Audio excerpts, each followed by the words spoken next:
ये वीडियो पता है क्यों बनने वाला है? ये वीडियो यार एज ए फ्रेंड मैं बना रही हूँ, तुम लोगों की भलाई के लिए और तुम लोगों के लिए, जिसका अभी हाल फिलहाल में ब्रेकअप हुआ है और जिसको लग रहा है कि उसकी जिंदगी जो है ना वो बहुत ज्यादा तबाह हो चुकी है, उसकी लाइफ में अब कुछ नहीं बचा है और मरने जीने जैसी हालत हो चुकी है। देखो दोस्त, ये वीडियो लाइक एक क्या होता है कि बाकी लोग जो लोग सब बना रहे हैं वैसा तुम कॉपी पेस्ट करके मैं बना सकती थी, मेरे लिए कोई बड़ी बात नहीं है। ठीक है, बट एक रियलिटी चेक चाहिए। सीधी सी बात है, इस वीडियो बनाने के पीछे एक बहुत ज्यादा रियलिटी चेक चाहिए कि पर्पस क्या है। पर्पस क्या है? और तुमने टॉपिक देखा ही होगा, ब्रेकअप। क्योंकि मैंने अपने हाल फिलहाल में अपने दोस्तों में देखा है यार, जब उनका ब्रेकअप होता है और उनकी वो जो गंदी वाली हालत होती है, जो उनकी जो मरने जीने जैसी हालत होती है, और फिर वो मेरे पास आते रोते रोते कि यार मेरे साथ तो ऐसा हो गया, मैंने तो पूरे तरीके से कमिटमेंट दिया, मैंने कभी लाइफ में बुरा नहीं किया, मैंने हमेशा अच्छा किया, ये किया वो किया, लांद फंड चंड पंड, और उनको बस उनको ये बताना कि I was very innocent and the other person जो था उसकी गलती थी। तो एक तो अभी मेरे पास हाल में रिसेंट में एक आया था कि जिसमें एक लड़की का मतलब लंबा 7-8 साल का रिलेशनशिप था और उसका ब्रेकअप हो गया। लड़की बोल रही है कि यार मैं लॉयल थी, वो बंदा टॉक्सिक था, मेरे को मारता था, ऐसा था वैसा था, और हमारा ब्रेकअप हो गया, बट मैंने अपनी इस चीज को संभालने की कोशिश की। तो मेरा बस इतना ही कहना है कि लड़की वो सबसे बड़ी बेवकूफ वो लड़की थी, सबसे मूर्ख वो लड़की थी। Like I am controlling my self कि मैं कुछ भी बुरा ना बोलूं। कि जब तुमको पता है कि तुम्हारा जो बंदा है वो इतना एब्यूजिव है, तुमको मार रहा है, पीट रहा है, तुम्हारे को जलील कर रहा है, and still you are with that person, it means कि तुमको मजा आ रहा है। कहीं ना कहीं तुम तुम या तो तुम चूतिया हो बहुत ज्यादा, यही हो सकता है ना, कि या तो तुम बहुत ही बड़ी वाली चूतिया हो जिसको पता ही नहीं है कि यार मेरे को अपनी जिंदगी कैसे जीनी है, नहीं जीनी है, जिसके साथ कोई भी कैसे भी आके सलूक करके चला जा रहा है, दो थप्पड़ लगा के चला जा रहा है, उसको घंटा फर्क नहीं पड़ रहा है। तो वो उस मोमेंट पे मैंने सिंपैथी तो दे दी कि हाँ हाँ बुरा हुआ, ये हुआ, क्योंकि मेरे पास ऑप्शन नहीं था यार। अगर इफ मतलब उस मोमेंट पे क्या चाहिए होता है इंसान को कि कोई आके बस उसकी बात सुने और बोल दे कि हाँ तू सही है तू गलत है, बट ठीक है वहां पे तो चलो मेरी मजबूरी थी क्योंकि दोस्ती अच्छी थी। यहाँ पे मेरी मजबूरी नहीं, इस वीडियो में मेरी मजबूरी नहीं है। तो सीधी सी बात है कि अगर वो लड़की जो भी है उसका ब्रेकअप हो रहा है भाई, तो वो लड़की सबसे बड़ी मूर्ख, मूर्ख इन द सेंस कि जब तुमको पता है कि तुम्हारा बंदा इतना चूतिया है, तुम्हारा बंदा तुमको मार रहा है, पीट रहा है, अब्यूज कर रहा है, तुमको डोमिनेट कर रहा है, एंड तुम फिर भी उसके साथ हो, तो इसमें भाई उस बंदे की गलती मैं नहीं मानूंगी, इसमें तुम्हारी गलती है। क्योंकि सीधी सी बात है, जहां तक मेरे को पता चला वो उसको फोर्स नहीं कर रहा था कि मेरे साथ रहो, ये बहुत पहले ही उसको छोड़ के जा सकती थी, लेकिन नहीं, उसी ये फिर भी उसके साथ थी, स्टिक थी उसके साथ, तो इसकी गलती, या तो इसका एकदम आंख अंधा था जो इसको दिखाई नहीं कि इससे गलती क्या हो रही है, या फिर इसकी परेशानी थी, जो भी था, लेकिन इसका था गलती। लोग ये नहीं बोलेंगे ना, लोग क्या करते हैं ना कि एक तरफा डिसीजन ले लेते हैं कि नहीं नहीं भाई इसकी गलती नहीं थी, ये लड़की तो बहुत, या फिर इस बंदे की गलती नहीं थी, भाई तुम दोनों की गलती थी, तुम दोनों चूतिए थे, तुम्हारे को पता है कि तुम्हारा लाइफ पार्टनर जो है इतना अनकंट्रोलिंग है, अब्यूजिव है, still you are with that person कि ठीक है, मतलब तुमको मजा आ रहा है ना, कोई तुमको जलील कर रहा है तुम्हारे को और रिस्पेक्ट नहीं दे रहा है, इट मीन्स कि तुमको मजा आ रहा है उस चीज में।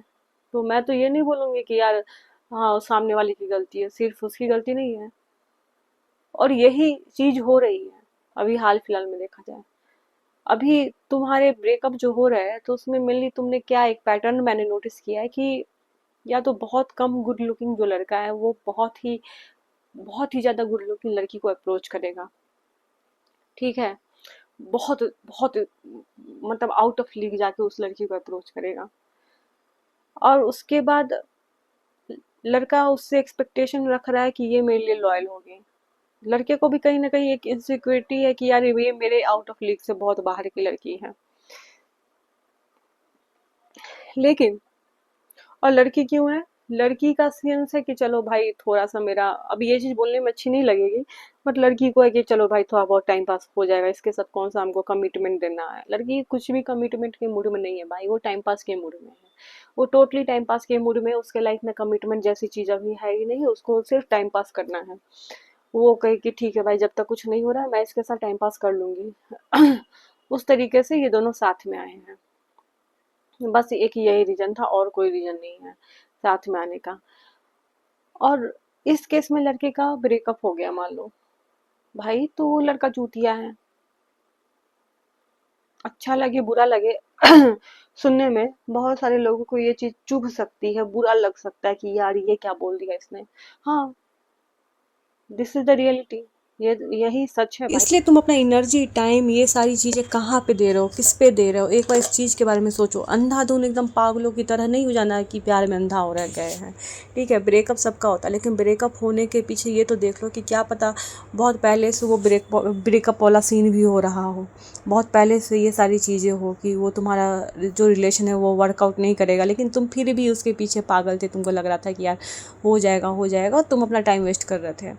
तो जो भी ज़्यादातर जो प्रोबेबिलिटी हुई है वो इसी वजह से हुई है कि लोग अपना एनर्जी वेस्ट करते रहते हैं, टाइम वेस्ट करते रहते हैं। और किसी का जेन्यून वाला था, मान लो किसी का सच में जेन्यून वाला था और उसका ब्रेकअप हो गया, तो एक चीज़ समझना होगा कि तुमको ये चीज़ सीखनी होगी कि तुमको कितने दिन तक दुखी रहना, कितने दिन तक तुमको उस चीज़ का अफसोस मनाना, कितना लंबा तुम्हारे को ये रिग्रेट में रहना है कि यार छोड़ के चला गया, छोड़ के चली गई। ठीक है, क्योंकि मैंने देखा है कि बहुत सारे जो लोग होते हैं अपना 1 साल 2 साल 3 साल उन चीज़ों के पीछे ख़राब कर देते हैं, और उनके हाथ में फिर इन द एंड आता कुछ नहीं है, रिग्रेट ही आता है कि यार मेरे इतने साल बर्बाद हो गए, मैं कुछ और भी कर सकता था। तो वो सारी चीज़ें नहीं करनी है तुमको। ठीक है, रिग्रेट वाला सीन तो होना ही नहीं चाहिए। जो रिग्रेट वाला जो सीन होता है ना, मेरे को लगता है वो बहुत बड़े बेवकूफ़ लोग होते हैं जो ऐसा सीन क्रिएट करते हैं। भाई हार्डली तुम खुद को टाइम दो, 1 वीक 2 वीक, बहुत तो बहुत 1 महीना, कभी ना कभी तो तुमको वापस होना पड़ेगा ना नॉर्मल स्टेट में। तुम जितना ज़्यादा टाइम लोगे तुम अपना उतना समय ख़राब कर रहे हो, बर्बाद कर रहे हो, तुम हर चीज़ तबाह कर रहे हो। क्यों? क्योंकि वो तुम्हारा गोल्डन पीरियड था लाइफ का, वो लाइफ अब वापस आएगा नहीं। ठीक है, तुम्हारा अब उस मोमेंट में तुम बहुत कुछ प्रोडक्टिव कर सकते थे, बहुत कुछ अच्छा हासिल कर सकते थे, लेकिन तुमने नहीं किया। इसलिए तुम्हारे को हमेशा जो चीज़ है वो सोच समझ के करनी चाहिए कि जो तुम कर रहे हो ये इसका कॉन्सिक्वेंसेज क्या हो सकता है। और अपने माइंड में एक बार इतना भर भी रखो कम से कम कि एक दिमाग में हर पॉसिबिलिटी लेके चलनी चाहिए। लोग क्या करते हैं ना कि वो सारी पॉसिबिलिटी देखना ही नहीं चाहते। अच्छा है तो अच्छा देख रहे हैं, उनको कभी लगेगा ही नहीं कि ये मेरे को छोड़ के जा सकता है या छोड़ के जा सकती है। इस चक्कर में वो चीज़ें ख़राब कर लेते हैं। सब चीज़ लेके चलो माइंड में, यार जा सकता है सामने वाला छोड़ के, तुम्हारे से बेटर ऑप्शन मिलेगा वो जाएगा। बहुत कम लॉयल्टी होती है, बहुत कम केस में लोग लॉयल होते हैं। कहीं ना कहीं अपने दिमाग में ये चीज़ रखो कि ये भी इंसान मेरे को छोड़ के जा सकता है, ताकि तुम खुद को प्रिपेयर कर सको वर्स्ट सिचुएशन के लिए। तुम खुद को प्रिपेयर कर सको, अगर तुम्हारे साथ कल को कुछ बुरा होता है तो तुमको उतना ज़्यादा दुख ना हो और तुमको उतना ज़्यादा रिकवर करने में टाइम ना लगे। इसलिए खुद को प्रिपेयर करके रखो, और जितना ज़्यादा तुम खुद को प्रिपेयर करके रखोगे तुम्हारी ही लाइफ उतनी ज़्यादा सॉर्टेड और अच्छी होगी। और टॉप मोस्ट प्रायोरिटी यार हर इंसान का ना कैरियर होना चाहिए सबसे ज़्यादा।